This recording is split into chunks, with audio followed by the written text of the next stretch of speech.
पाकिस्तान चूंकि बिगड़ेल औलाद है, तो वो बाज नहीं आएगा, उसे बार बार इसी तरीके से ठिकाने पर लगाया जाएगा। ये तो भारत की बेटियों का जलवा था। अगर बेटे आंदोलन में आएंगे, रणभूमि में आएंगे, तो तेरा क्या होगा कालिया। जातिगत जनगणना में ही देश को घुमाते रहोगे तो देश का कब भला होगा।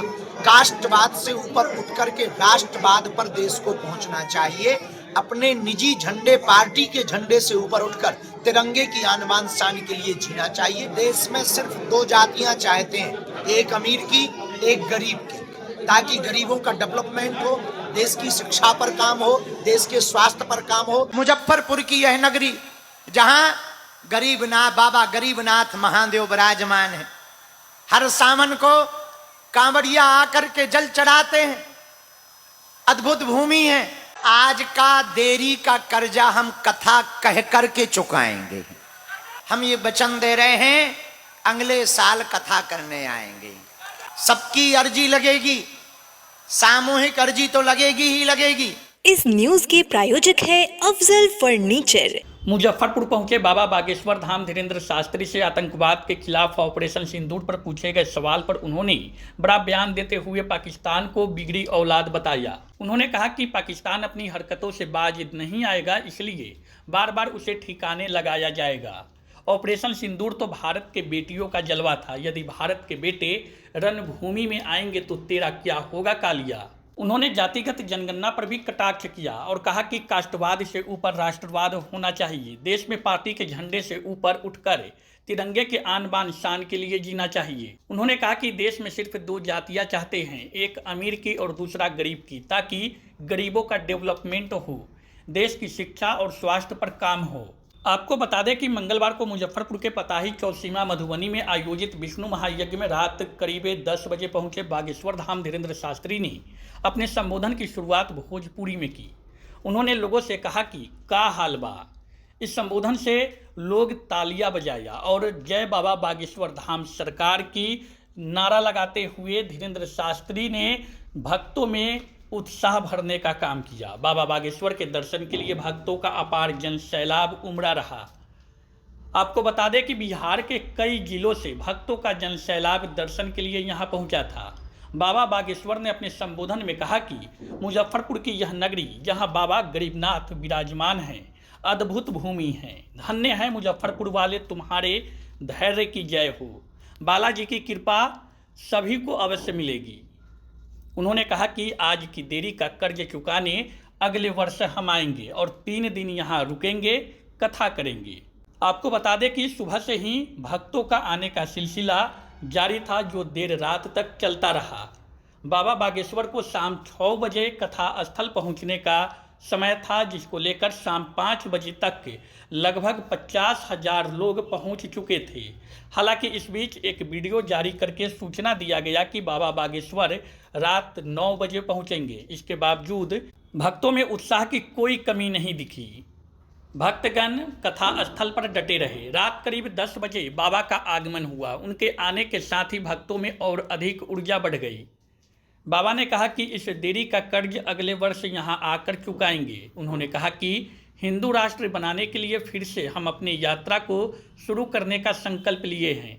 आपको बता दें कि बाबा बागेश्वर ने दिव्य दरबार लगाया, अपने भक्तों का पर्चा खोला और सामूहिक अर्जी भी लगाया। तुम मेरा साथ भर दो, हम तुम्हें हिंदू राष्ट्र देंगे।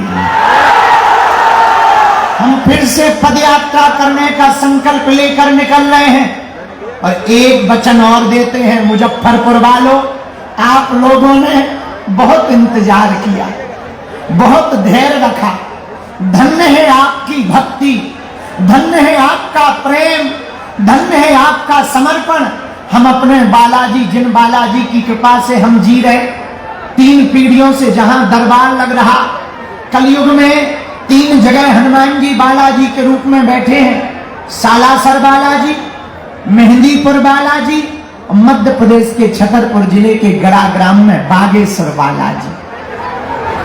भैया, जहां लाखों लोग रोते हुए आते हैं और हंसते हुए जाते हैं, ऐसा बागेश्वर धाम जहां खाली हाथ लेकर आते हैं, झोली भरकर लेकर के जाते हैं।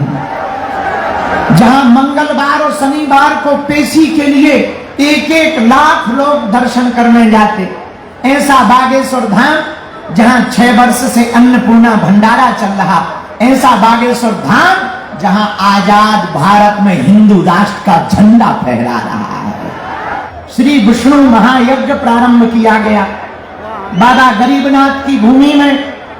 इन लोगों की इच्छा थी, पूरी समिति की, कि हम कथा करने आए। हम ये वचन दे रहे हैं अगले साल कथा करने आएंगे। आज का देरी का कर्जा हम कथा कह करके चुकाएंगे। हाँ भाई, तुम लोगों ने इंतजार किया तो कुछ तो मिलना चाहिए। हाँ जी या ना जी? बोलो, मिलना चाहिए कि नहीं? तो अब अगर कैसे चुकेगा, हमने सोच लिया है। बताओ कैसे चुकेगा? अगली साल हम आएंगे और 3 दिन तक यहीं रुक करके कथा सुनाएंगे, फिर तो चुक जाएगा। बोलो हाँ या ना? पक्का? अच्छा, अब एक बात बताओ, प्रवचन सुनाएं कि दरबार लगाएं? हमारे मन में है कि दरबार लगाया जाए, तो फिर मंच खाली कर दो, चलो सामने जाओ। अब जो खड़े हैं वो बैठ जाओ, पंडाल में भी जो लास्ट तक खड़े हैं बैठ जाओ। अगर दरबार लगवाना है तो बैठ जाओ, नहीं तो हम सामूहिक अर्जी लगा के चले जाएंगे। बैठ जाओ। कैसे हो मुजफ्फरपुर वालों? का हाल बा? ठीक बा? अच्छा, भी वचन दे रहे, आज से तुम्हारी समस्याएं तुम्हारी नहीं है, हमारे बागेश्वर बालाजी की हैं। सबकी अर्जी लगेगी, सामूहिक अर्जी तो लगेगी ही लगेगी। मुजफ्फरपुर की यह नगरी जहां गरीबनाथ, बाबा गरीबनाथ महादेव विराजमान है, हर सावन को कांवड़िया आकर के जल चढ़ाते हैं। अद्भुत भूमि है। न बागेश्वर धाम 2 बार गए थे तो हमारा अर्जी नहीं लगा, सामूहिक अर्जी लगा। एमड़ी बार अर्जी लग गया है, इसका वजह से अर्जी इसका लगा है। जान गए हैं जो हम अपना हृदय में, जो हमारा हृदय में था, जो हमने बोले हैं वो जान गए हैं। पैसा दिए हैं, हाँ दिए। हम गाने नहीं हैं, एगो गड्डी है वो दिए हैं कि तू गरीब है, इसको पढ़ाने के लिए दिए हैं, इसको कपड़ा खरीदने के लिए दिए हैं, बैग खरीदने के लिए इसको दिए हैं। मेधाकांत गिरी जी गोस्वामी समाज से है। पहली बार उम्मीद में नहीं आई थी कि बाबा मुझे बुलाएंगे, लेकिन बाबा बुला लिए। बहुत बहुत धन्यवाद। कुछ कहा नहीं जा सकता। मैं इंतजार तो वर्षों से कर रही हूँ, लेकिन आज कम से कम 12-13 घंटा करना पड़ा है। भारत का शौर्य, भारत का पराक्रम, भारत शस्त्र शास्त्र दोनों से संपन्न है। 2025 का ये भारत है जो घर में घुस करके मारता है, आतंकवादियों के ठिकानों को निस्ता नाबूद करता है। और हमारे भारत के अंदर आकर पहलगांव की जो घटना की निश्चित रूप से निंदनीय है, जो सुहाग को उजाड़ा है। भारत की सेना ने उसका मुंह तोड़ जवाब सिंदूर ऑपरेशन के तहत दिया। पाकिस्तान चूंकि बिगड़ेल औलाद है, वो बाज नहीं आएगा, उसे बार बार इसी तरीके से ठिकाने पर लगाया जाएगा। और पाकिस्तान को ये खबर जरूर करिए कि ये तो भारत की बेटियों का जलवा था।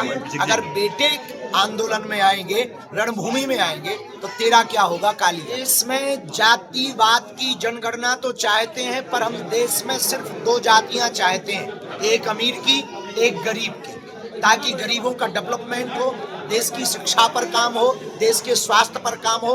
जातिगत जनगणना में ही देश को घुमाते रहोगे तो देश का कब भला होगा। कास्टवाद से ऊपर उठ करके राष्ट्रवाद पर देश को पहुंचना चाहिए। अपने निजी झंडे, पार्टी के झंडे से ऊपर उठकर तिरंगे की आन बान शान के लिए जीना चाहिए। शादी का फर्नीचर सेट 34,500 से स्टार्ट। AFZ फर्नीचर के ऑफिशियल YouTube चैनल पर विजिट करिए विशेष जानकारी के लिए और परचेज करिए बिहार के सबसे बड़े शोरूम से।